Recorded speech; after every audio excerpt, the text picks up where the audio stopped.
Pitai ni menikup tu ni simding luk somleli sagi pan somlekat. Akilian sakte khem pewin niam khian na thuak dingo a. Akiniam khiat te khem pe olianin ki bol ding hi achi. Luk somleli neu somlekat. Awang pa niam tu na. Kalom sang sia khatin sang in day khat pan adang khara music khut siam na chi te khat peu sinding in akito changin asang naw pangte ki gol sakin pai pi zel zel hi to bangin ki gol sak changin tan nga sang naw pangte pen ama sading ki tu the zel hi toleni khat siama cheni in amai gol ki tu a manla sang naw pangte anung lama le pai sakin akwalin ki gol sak ki changin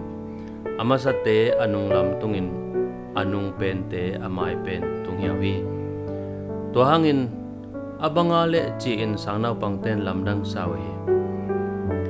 to banga din mun kitu vai khat jaisu in na to khahi nitak an kwang na khara gente na khatto aleng late lungsim phong hi mopoi ki bol na tang thu khat genin uliante tut na ding muna tu khaken achi khit changin aniam pe na tu photun chi in na hil hi akilian sakte khem pe win niam khian na thuak dingo a akiniam khiat te khem pe olian in ki bol ding hi chi in christian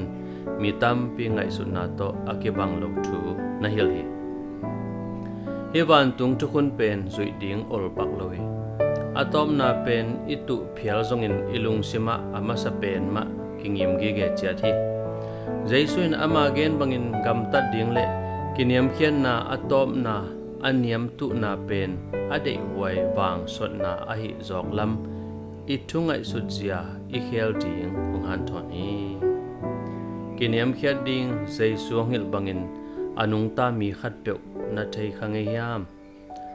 nang wang nei na ding na sum ngam nge hiam jaisu o din mun khem pewa